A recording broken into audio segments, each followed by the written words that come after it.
വളരെ ബുദ്ധിമുട്ടുണ്ടാക്കുന്ന കാര്യം എന്ന് വെച്ചാൽ ഒരുപാട് പേര് എന്നെ വ്യക്തിപരമായിട്ട് അറിയുന്ന ഒരുപാട് പേര് ഈ ഇഷ്യൂ മറച്ചിട്ട് വേറെ കൂടി കാര്യം പറയാം.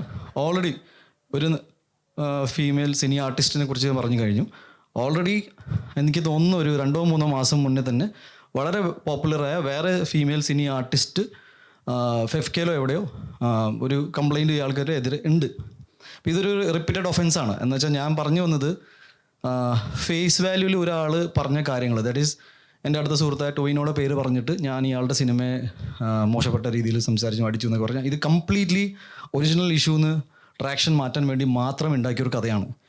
എൻ്റെ പ്രോബ്ലം എന്താണെന്ന് വെച്ചാൽ ആക്ച്വൽ ഇഷ്യൂ ആരും ഇതുവരെ ഡിസ്കസ് ചെയ്തിട്ടില്ല. ഞാൻ എന്തിനാണ് ഇയാളോട് സംസാരിക്കാൻ പോയത്, എന്താണ് എനിക്ക് ഇഷ്യൂ ഉണ്ടായത്. എനിക്ക് തോന്നുന്നു ഞാൻ ഒരാളുമായിട്ട് വഴക്കുണ്ടാക്കുന്നതിൽ ഒരു ന്യൂസ് വാല്യൂ ഇല്ലാത്തതുകൊണ്ട് ഡെഫിനറ്റ്ലി ഒരു 2 താരങ്ങൾ തമ്മിൽ ഫൈറ്റ് ഉണ്ടാക്കി കഴിഞ്ഞാൽ കുറച്ചും കൂടി രസകരമായിരിക്കും. ഞാൻ മനസ്സിലാക്കിയത് ഇയാൾക്ക് ഏതെങ്കിലും രീതിയിൽ നമുക്ക് ലീഗലി ഫൈറ്റ് ചെയ്യണം, അല്ലെങ്കിൽ ഈ സോഷ്യൽ മീഡിയയിൽ ഇരുന്നിട്ട് എൻ്റെ വ്യക്തി ജീവിതത്തെക്കുറിച്ചും എൻ്റെ മാനസികാവസ്ഥയെക്കുറിച്ചും എൻ്റെ സിനിമാ ജീവിതത്തെക്കുറിച്ചും ഞാൻ എന്ന വ്യക്തിയെക്കുറിച്ചും ഇങ്ങനെ നോൺ സ്റ്റോപ്പ് ഡിഫെയിം ചെയ്യാനുള്ള കാര്യങ്ങൾ എന്താണെന്ന് എനിക്ക് മനസ്സിലായിട്ടില്ല. ഇതുവരെ ഒരു ഇഷ്യൂ എന്താണെന്ന് പുള്ളി അഡ്രസ്സ് ചെയ്തിട്ടില്ല.